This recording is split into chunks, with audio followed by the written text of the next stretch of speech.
Hello, my name is Hugo. I'm a second year medical resident in anesthesiology in Brazil, and today we're gonna discuss about spectrogram. So, teaching points of the class today. Firstly, I will be taking and speaking to you guys about principles of EEG for anesthesiology, and then we're gonna discuss initial analysis of spectrogram and how it's formed, and then we are going to study about spectrogram pattern versus pharmacology. So let's begin. So for understand the EEG, we need to remember the EEG principles that are the waves. So we need to surf around these waves to understand how spectrogram works. So if, if we remember, the brain is filled with neurons and excitatory, inhibitory inputs. So this excitatory and this actual potential on the nerves generates uh, waves that can be captured by the electrodes that we put on the scalp. For example, like as you can see here, a waveform that is being captured by the scalp because the cortex is generating an actual potential, and then you can capture it by the EEG. So once you have the EEG form, how does the spectrogram is formed? So before explaining to you how the spectrograms form, we need to remember that the waveforms produced by our brain have different frequency bands. We have slow, which have frequencies lower than 1, we have delta, we have theta, alpha, beta, and gamma. So they have different frequency bands and different patterns. Then you need to remember to understand how the spectrogram is formed. So, but so let's continue. In this example here, we have the waveforms that are being captured by the electrodes in a patient with different states of sedation or unconsciousness. Here you have a patient awake with the eyes open, which have mainly beta and gamma oscillations.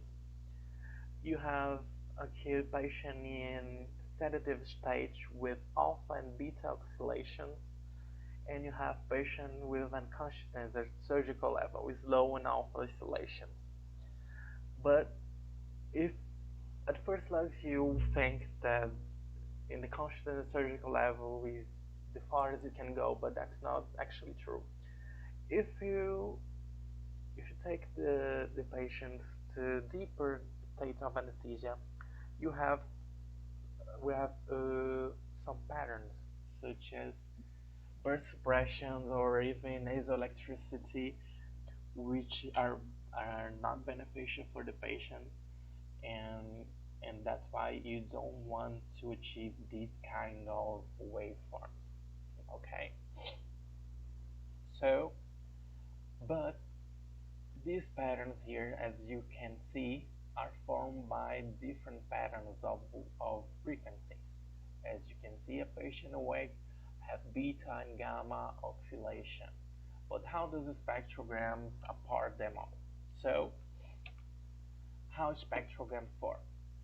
As you can see here in this sequence, you have here an unprocessed EEG waveform, and then this EEG waveform can be processed in different frequencies. In this example, you have a slow and an alpha frequencies. They were separate from this waveform, and then as you can see here in this example, you have one wave, and they will be divided in different waveforms according to their waveforms. And once you have processed the different waveforms, you need to take a look at the amplitude. As in this example, you have in this axis, the frequency, in this axis, power, and which is the amplitude. So in this example, the alpha in low and alpha frequencies are the mainly frequencies with the higher amplitude present. So you have here the frequency, which in here the amplitude. So the frequency is around 1 hertz, which is exactly the frequency of the zero waveforms, and the frequency here around 10, 12 hertz, which is the frequency of the alpha oscillation. So they have a higher amplitude, and by one waveform this is processed. Okay, so to understand how the spectrum is actually showed at us in the consciousness monitors, such as base monitoring, is you need to think spectrogram as a 3D graphic, and then understand him understand it as a 2D graphic. So in this example here, you have in this axis time, in this axis frequency, and this axis power, which is the amplitude. So basically, you according to the time, passing the time, you have the different waves being put one in front of the other, one in front of the other, and forming the different patterns with the different amplitudes and according to their frequencies. In this example, you have the slow and the beta oscillations with higher amplitude, so the power will be higher. But to represent the amplitude in the 2D graphic, we will use colors. So the amplitudes which are higher will be represented by the color red and dark red. So you need to take a look at the graphics. So you have yellows, you have green, and the lower amplitudes will be represented by especially by blue. So you need to take a close look at that. In this example, you have which are the alpha and low representations with high amplitude. So you have here the amplitude mostly close to 5 to 10 power. So and the waveform it and the frequencies they are blue, meaning that they have lower amplitudes. Okay, and how does the anesthetics agents change it? For that, I brought to this class some of the main anesthetic agents that we commonly use, so you can identify them. So propofol, as you can remember, the propofol have a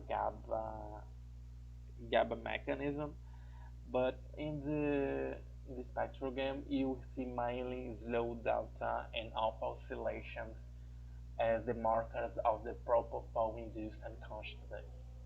So I brought here so you can remember the slow delta and alpha oscillation as the mainly uh, frequencies that propofol can induce in the brain.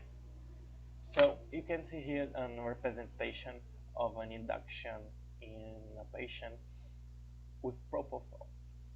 So you have the patient which was administered 200 milligrams of propofol, and then the patient, and then it was uh, put under maintenance of propofol, which generates the pattern of propofol with slow delta and alpha oscillation. Okay.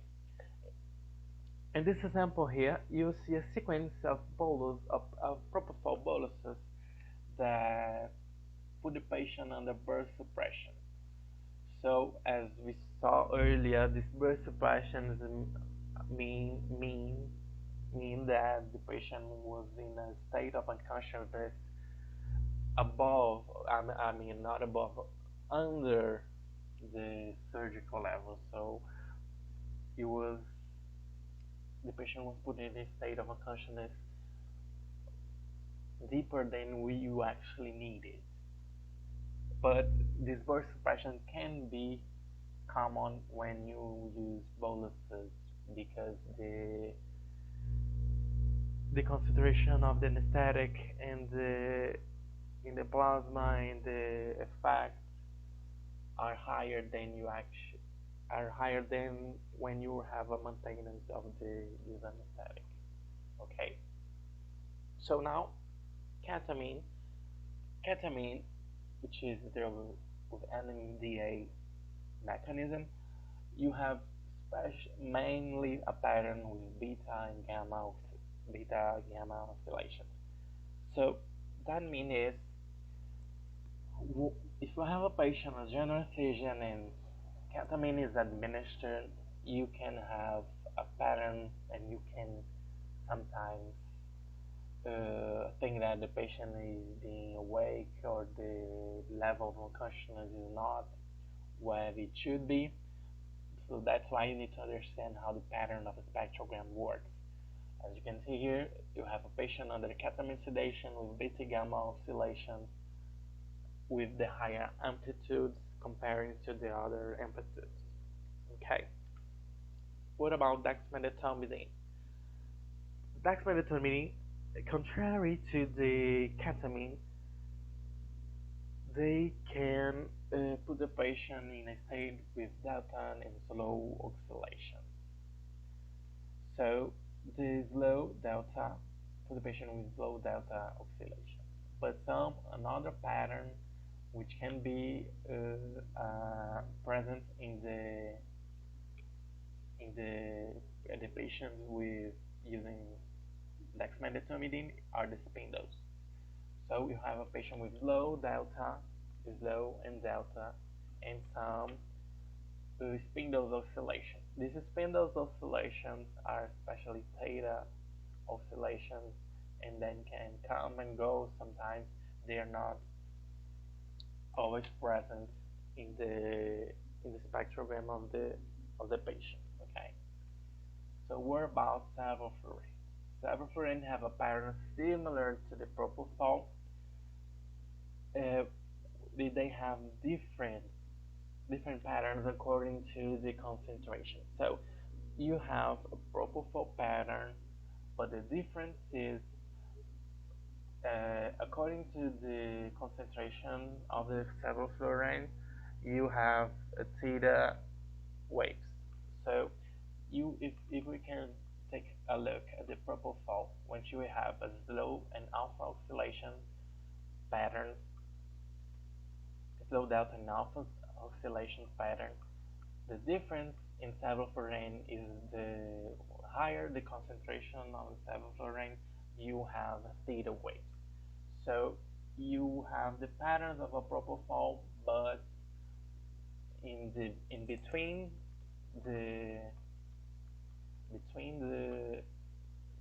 the alpha and delta slow in the slow delta oscillation you have the theta wave. So we have basically a big red amplitude shown here in the spectrogram. Okay.